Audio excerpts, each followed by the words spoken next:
그 흐린 오후, 인천광역시 중구에 위치한 인천국제공항의 메인홀에는 고요함이 감돌았다. 사람들은 형형색색의 여행 가방을 들고 서두르고 있었다.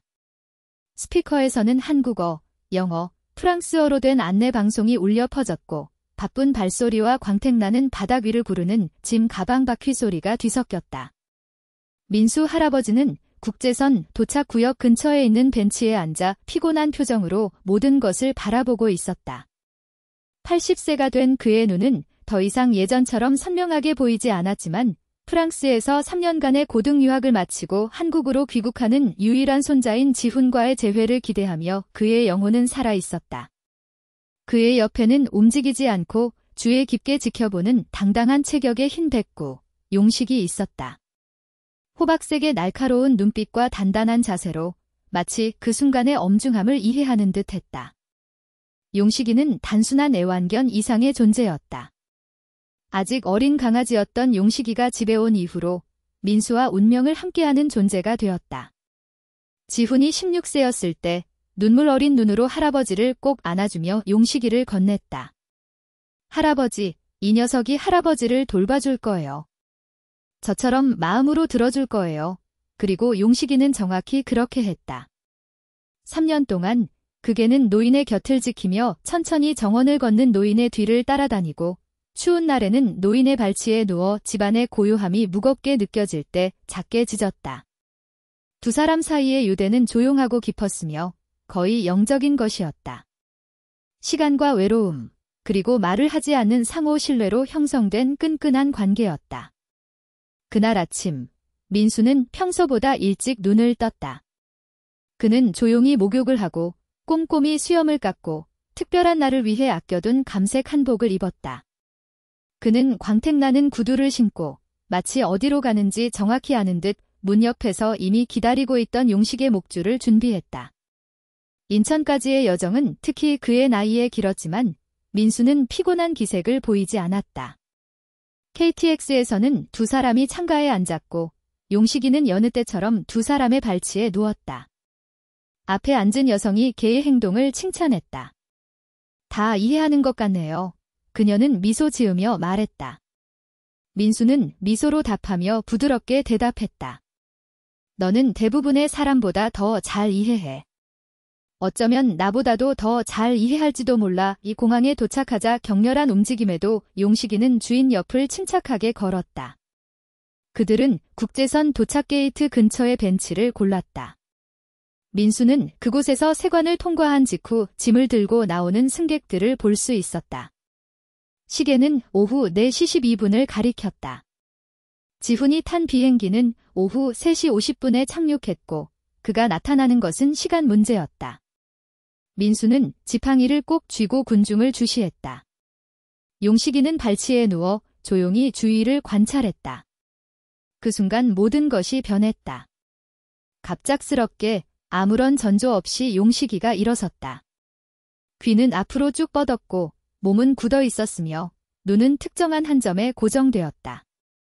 그의 목에서 낮은 으르렁 소리가 새어나왔고 이어서 건조하고 짧고 날카로운 짖음 소리가 들렸다. 민수는 놀라며 그 비정상적인 행동의 이유를 이해하려 했다. 용식이는 이유 없이 짖지 않았다.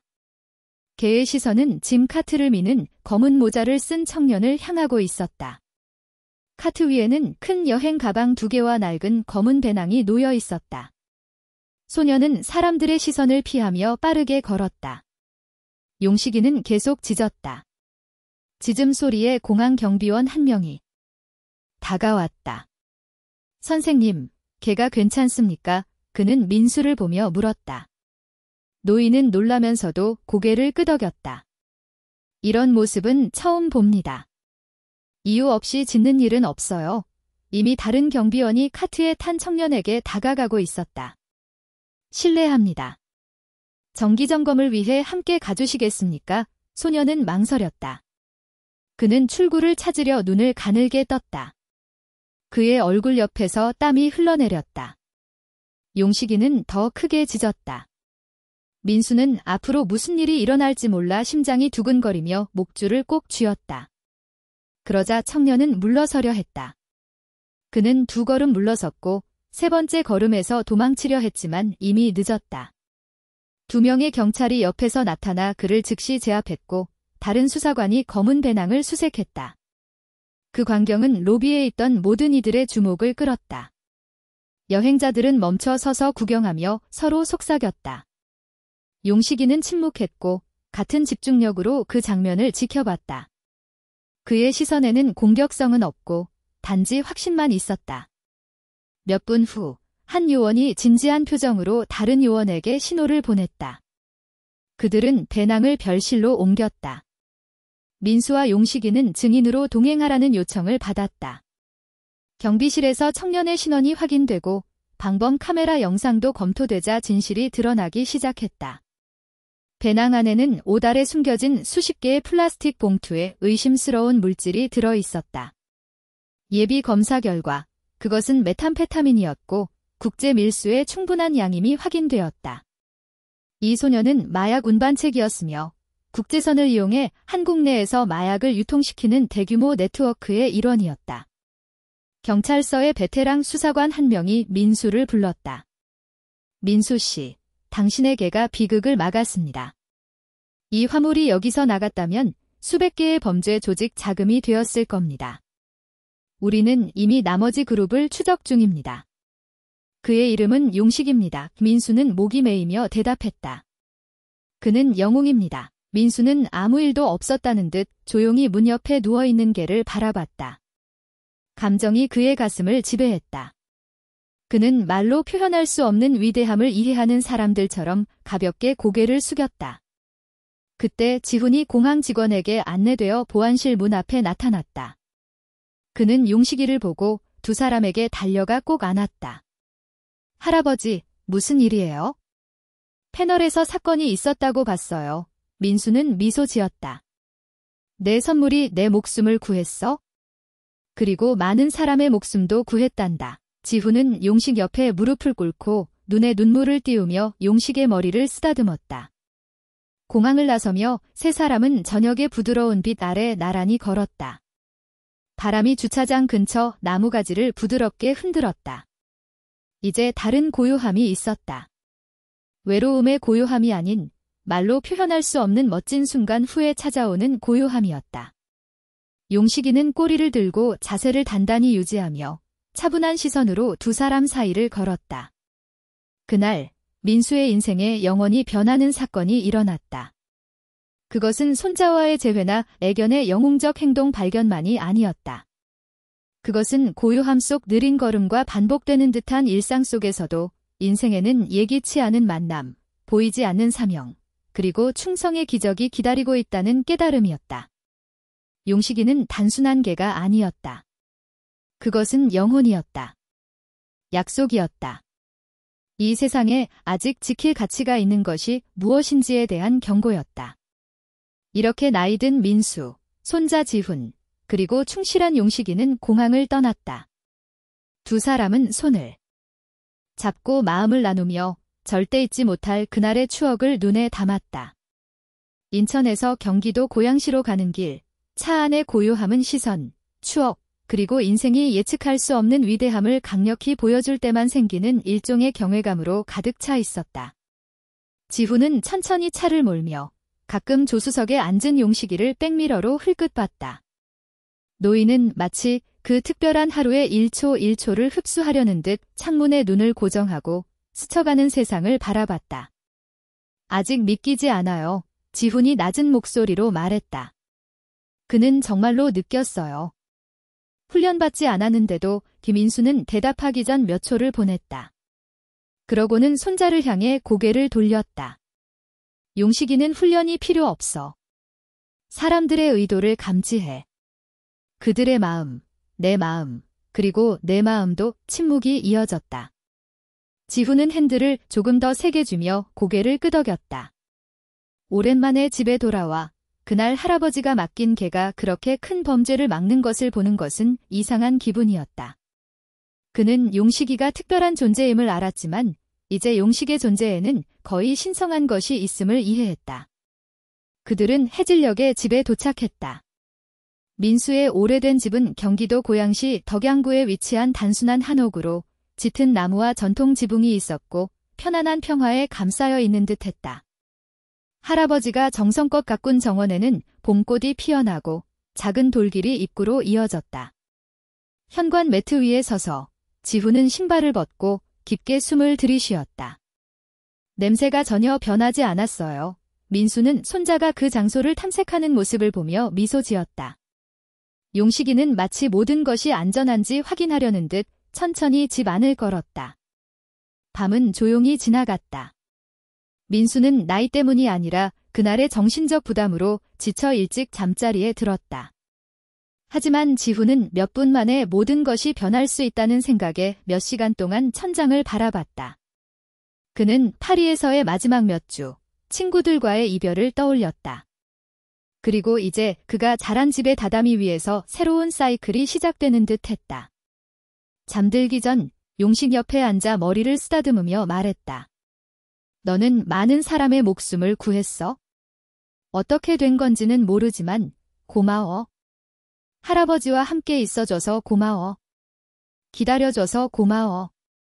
다음 날 아침 눈에 띄지 않는 차 한 대가 집 앞에 멈췄다. 경찰서의 수사관 2명이 지훈, 용식, 민수와 이야기를 나누기 위해 왔다. 현재 공식적으로 진행 중인 이 작전은 국제적 규모로 확대되었다. 공항에서 발이 묶인 소녀는 복잡한 기계의 작은 톱니바퀴에 불과했다. 다른 비행기와 공항이 있었고 비슷한 배낭을 든 젊은이들이 한국 거리에서 독성 물질을 배포하고 있었다. 처음 반응한 건 당신의 개였습니다. 여행 가방은 모든 X선 검사 시스템을 통과했어요. 그리고 아무도 의심하지 않았죠. 그건 기적입니다. 민수가 끓인 녹차를 마시며 한 수사관이 말했다. 지훈은 진지한 표정으로 대화를 지켜봤다. 이는 그가 귀국하며 기대했던 밝고 즐거운 순간과 연결하기 어려웠다. 여행은 길었고 해외에서 보낸 몇 년은 농밀했지만 귀국 후 그는 변한 듯한 나라의 현실에 다시 직면했다. 용식이를 더 자세히 관찰하고 싶습니다. 물론 당신에게서 빼앗는 건 아닙니다. 경찰관이 덧붙였다. 민수는 잠시 침묵했다. 그러고는 테이블 옆에서 조용히 쉬고 있는 용식의 눈을 바라봤다. 걔는 조용히 그를 지켜봤지만 그 속에는 뭔가가 있었다. 조용한 결의. 그는 다른 누구의 것도 아니에요. 나에게도, 당신에게도. 용식이는 스스로 무엇을 할지 선택해요. 그가 돕고 싶다면 도울 거예요. 하지만 그를 도구처럼 다루지 마세요. 경찰관들은 고개를 끄덕였다. 그중 한 명이 작은 노트에 무언가를 적었다. 잠시 후 그들은 친절한 환대에 감사하며 떠났다. 지훈은 문을 닫고 돌아와 정원으로 통하는 툇마루의 할아버지 옆에 앉았다.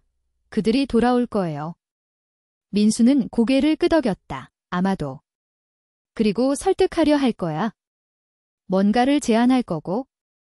그가 돕고 싶어 한다면 어떻게 할 건가요? 민수는 손자를 따뜻하게 바라봤다. 용식이가 원한다면 나는 그를 믿어. 하지만 기억해.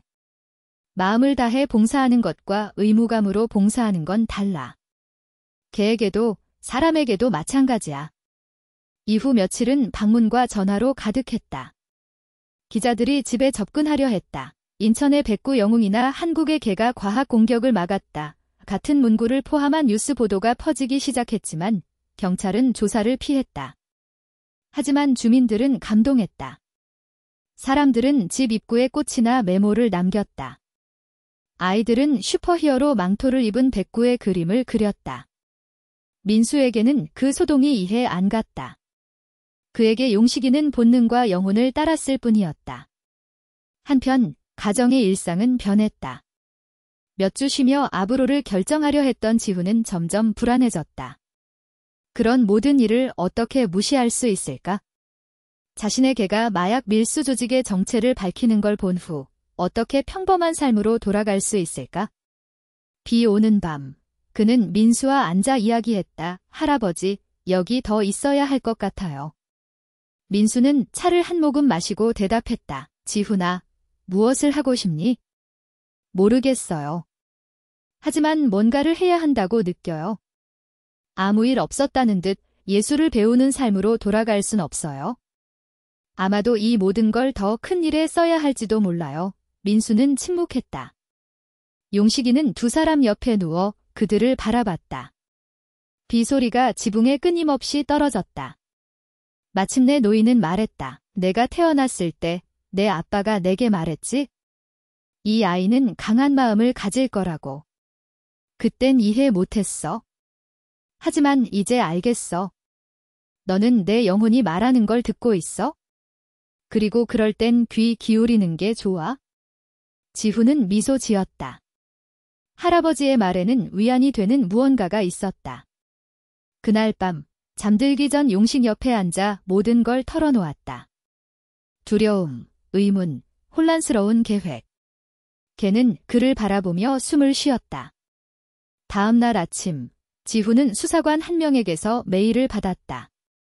당국은 조사를 진행하며 공항 사건과 유사한 패턴으로 대구에서 용의자 2명을 체포했다. 네트워크는 붕괴되기 시작했다. 그리고 모든 건 개의 지즘에서 시작되었다. 수사관은 같은 메시지에서 첫 용의자가 유창한 프랑스어를 할 줄 아는 점에서 국제수사관과의 면담에 자원통역사로 참여할 의향이 있는지도 물었다. 또한 지훈과 할아버지가 용식이를 비공식 관찰 훈련에 참여시키는 것을 허락할지도 물었다. 지훈은 메시지를 소리내어 읽으며 민수를 봤다. 민수는 용식의 머리에 손을 얹으며 미소 지었다. 그에게 물어봐. 용식이는 모든 걸 이해한 듯 천천히 지훈에게 다가가 그의 손에 코를 댔다. 그리고 한 번 짖었다. 단단하고 분명하게. 그 순간 그들은 깨달았다. 이후 몇 주, 경기도 고양시에서는 시간이 더 부드럽게 흐르는 듯했다.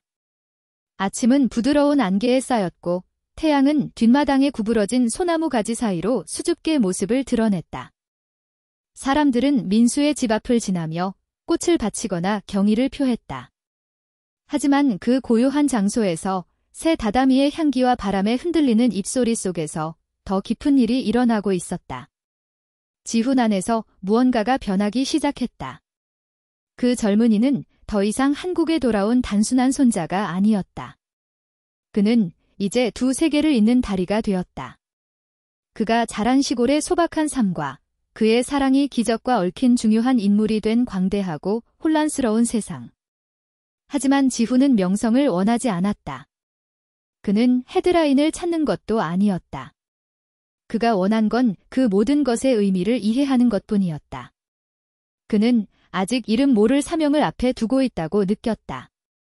어느 날 오후, 용식과 함께 고양시 일산동구의 논밭을 오래 걷다. 지훈은 한강변에 멈췄다. 물 흐르는 소리가 끊임없이 울렸고 마른 목소리였다. 그리고 아마 갇힌 생각도 함께 실려갈 터였다. 그는 흘길의 다리에 앉았고 용식이는 그의 옆에 누웠다. 그들은 말없이 거기 서서 세상의 소리에 귀 기울였다. 바람이 나무 사이를 스쳤다. 까마귀가 거친 울음소리로 하늘을 가르며 멀리 날아갔다. 그리고 내면에서 솟구치듯 지훈이 말했다. 어릴 때 아빠가 용기란 무서울 때도 옳은 일을 하는 거라고 말하는 걸 들었어요. 그리고 난 항상 무서웠어요. 쓸모없는 게 아닌가? 하지만 용식이는 아니었죠. 걔는 살짝 고개를 들고 호박색 눈으로 청년의 얼굴을 바라봤다. 그 속에는 인간이 흉내낼 수 없는 무언가가 있었다. 순수하고 편견 없는 형태였다. 그 표정에 걔의 영혼 전부가 담겨 있었다. 하지만 이제 지훈은 목이 메며 말을 이었다. 넌 침묵에도 의미가 있음을 보여줬어. 조용히 가벼운 발걸음으로 걷는 사람도 모든 걸 바꿀 수 있어. 그 후 며칠, 지훈은 경찰의 초청을 받아 인터폴과의 회의에서 통역사로 협력했다. 그는 유창한 프랑스어를 말하며 한국 수사와 다른 국제 부대 간의 가교 역할을 했다. 그는 회의에 참석하고 보고서를 검토하며 필요나 공포, 절망에서 마약 운송에 끌린 자신과 같은 젊은이들의 이야기를 들었다. 각 이야기는 아팠다. 지훈은 그들 안에 익숙한 무언가, 즉 자신이 이 세상에서 누구인가에 대한 조용한 의문을 받기 때문이다. 그는 영웅처럼 느껴지진 않았다. 하지만 어쩌면 도움이 될 수 있다고 느꼈다. 그리고 늘 곁에 있는 용식의 존재는 불안정한 땅에 단단히 뿌리내리는 듯했다. 한 발 내디딜 때마다 걔는 거기 있었다. 회의 테이블 밑에 누워있거나 공공건물 입구에서 옆을 걷거나 매일 끝에 집 현관에서 참을성 있게 기다리거나 마치 자, 나머지는 내가 할게요 라고 말하는 듯했다. 민수는 감동적인 고요함으로 모든 걸 지켜봤다. 그는 간섭도 압박도 하지 않았다. 그는 매일 아침 뜨거운 차를 준비하고 젊은이가 돌아올 것을 알고 그를 기다렸다. 저녁에 함께 식사할 때 그들은 거의 말을 하지 않았다. 하지만 시선은 많은 걸 말했다. 알밥, 구운 두부, 밥, 된장국으로 저녁을 마쳤을 때 민수가 말했다. 내 할머니를 잃었을 때 난 인생에 희망이 더 이상 없다고 생각했어. 그 집의 고요함은 벽 하나하나가 그리움을 느끼는 듯 날 짓눌렀지. 하지만 내가 용식이를 데려왔어. 그리고 그 개는 내게 다시 사는 법을 가르쳐줬어. 그는 마치 일어나 아직 할 일이 있어라고 매일 아침 날 깨우는 듯했어. 지훈은 눈물 어린 눈으로 그의 말을 들었다. 더 일찍 돌아왔으면 좋았을 텐데 할아버지. 민수는 손자의 손을 꼭 쥐었다. 넌 제때 돌아왔어. 그리고 태어난 그대로의 너로 돌아왔어. 자리를 비웠다고 자책하지 마. 인생은 필요한 때 우리를 다시 데려다줘.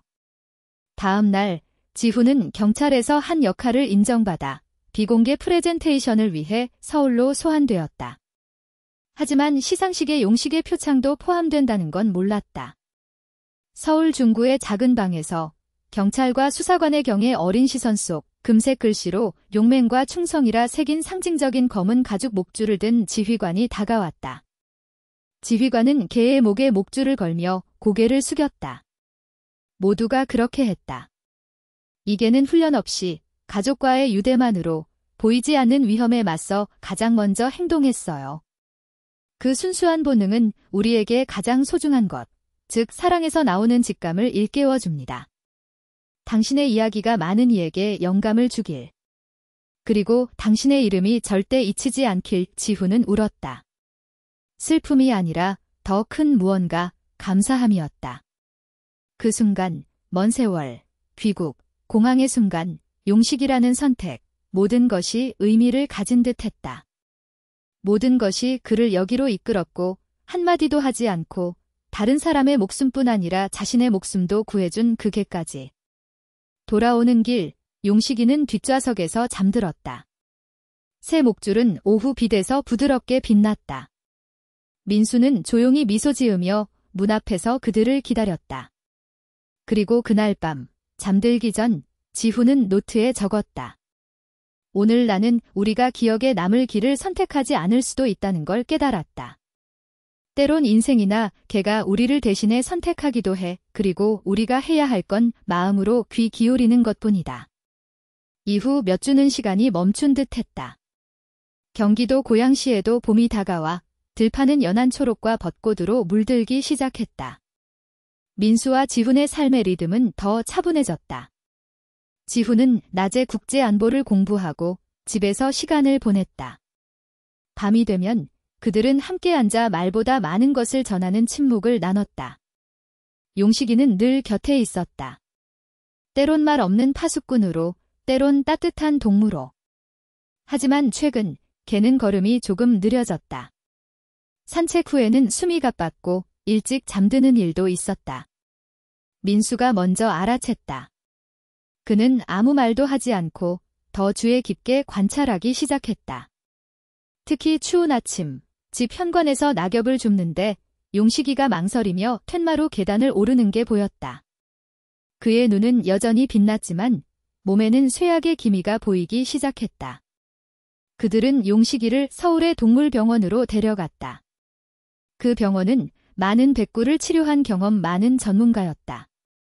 검사는 곧바로 이루어졌지만 소식은 충격적이었다. 용식이는 관절 변형과 신장 손상이 진행 중입니다. 아마 최근 몇 주의 스트레스로 증상이 악화된 것 같아요. 아직 시간이 조금 남아있지만 많지는 않습니다. 지훈은 발밑에 땅이 사라진 듯 느꼈다. 하지만 그는 너무 강해 보였어요. 지금도 정원에서 저를 쫓아다녀요. 그의 목소리는 떨렸다. 그는 당신을 위해 뛰어요. 자신을 위해선 아니에요. 걔는 그렇게 마음으로 살아요. 돌아오는 길, 지훈은 한마디도 하지 않았다. 용식이는 뒷좌석에서 그의 옆에 웅크려 잠들었다. 조용히 운전하던 민수는 손자가 무엇을 느끼는지 알았다. 그는 그 고통을 이미 아는 듯했다. 조용히 다가오는 아직 날짜도 정해지지 않은 피할 수 없는 고통. 그날 밤 지훈은 이불 발치에서 잠든 용식 옆에 앉았다. 그는 걔의 가슴에 손을 얹고 느린 숨의 리듬을 느꼈다. 그는 그 순간을 방해하고 싶지 않은 듯 조용히 눈물 흘렸다. 넌 날 구해줬어. 하지만 난 널 어떻게 구해야 할지 모르겠어. 용식이는 그를 바라봤다. 하지만 답은 말이나 짖음으로 돌아오지 않았다. 그것은 걔의 머리가 부드럽게 움직여 코를 소년의 손에 얹는 순간 일어났다. 괜찮아 라고 말하는 듯 했다. 조용한 긴박감 속의 날들이 지나갔다. 민수와 지훈은 정원에서의 사진 촬영, 한강변 산책, 아침 햇살 아래 낮잠 등 모든 순간을 기록하기 시작했다. 모든 것이 마지막으로 보였다. 모든 행동이 보물이 되었다. 하지만 예기치 않은 일이 일어났다. 다음 주 월요일, 국제안보국에서 전화가 왔고 인신매매 조직의 리더, 즉 네트워크의 배후가 부산광역시 해운대구의 호텔에 있다는 소식이 전해졌다. 하지만 그는 혼자가 아니었다. 10대 소년이 함께 있었고 한국인으로 실종 신고가 된 상태였다. 그 소년은 아무 말도 하지 않았다. 그리고 그의 코트 주머니에는 무언가가 있었다. 메모였다. 용식의 사진이 실린 신문 스크랩이었다. 그 말을 들은 지훈은 등골이 서늘해졌다. 그 소년은 납치되어 공항의 소년처럼 운반책으로 일하도록 준비되었다. 하지만 어찌 된 일인지 그게 사진이 실린 스크랩이 그에게 저항할 힘, 굴복하지 않을 힘을 주었다. 그는 그 상징을 부적으로 간직했다. 그리고 이제 그는 구출되었다. 그는 TV에서 용식이를 봤어요. 걔가 자신을 보는 듯 했다고 했죠. 그리고 그게 그가 네트워크에서 탈출할 결심을 하기에 충분했다고요. 경찰관이 전화로 말했다. 지훈은 눈물을 참지 못하고 전화를 끊었다. 용식이가 이제 떠날 준비를 하고 있다는 고통과 동시에 그가 남긴 유산은 어떤 훈장이나 영예보다 훨씬 크다는 확신이 있었다. 그의 시선, 본능, 영혼은 그가 한 번도 가지 않은 곳에 사람들의 마음까지 닿았다. 며칠 후 지훈은 글을 쓰기로 했다. 개인 계정, 트리뷰트로 처음엔 눈에 띄지 않는 블로그에 게시되었지만 곧 수천 명이 공유했다. 제목은 간단히 용식의 마지막 경고였다. 그래서 지훈은 공항에서 일어난 일뿐 아니라 용식과의 삶, 침묵, 시선, 무조건적인 우정에 대해 썼다. 그는 이해하지 않아도 신뢰하는 것이 무엇인지, 말을 하지 않아도 마음으로 귀 기울이는 이를 사랑하는 것이 무엇인지 썼다. 그 글은 전국에 충격을 주었다. 사람들은 편지를 보냈고 비슷한 이야기를 공유했다. 용식이는 침묵 속에서 가장 순수한 감사로 나라를 하나로 묶었다. 진단 13일째, 용식이는 아침을 맞이하지 못했다. 그는 툇마루에 누워 정원을 바라보고 있었다. 하지만 그의 눈은 더 이상 예전처럼 빛나지 않았다. 민수가 먼저 다가가 걔 옆에 무릎을 꿇고 머리에 손을 얹었다. 고마워, 곧 지훈도 도착했다. 그는 떨리는 손으로 그 옆에 앉았다. 용식이는 마지막으로 깊게 숨을 쉬었다. 그의 눈은 몇 초간 지훈과 마주쳤다. 집안은 고요에 휩싸였다. 그리고 그는 떠나갔다. 그 고요한 아침, 맑은 하늘 아래 사람의 목숨을 구하고 세대를 잇고 충성의 진정한 의미를 가르쳐온 심장이 멈췄다. 하지만 그는 결코 침묵하지 않았다. 이 이야기를 즐기셨길 바랍니다. 개나 다른 반려동물에 관한 이야기가 있으신가요?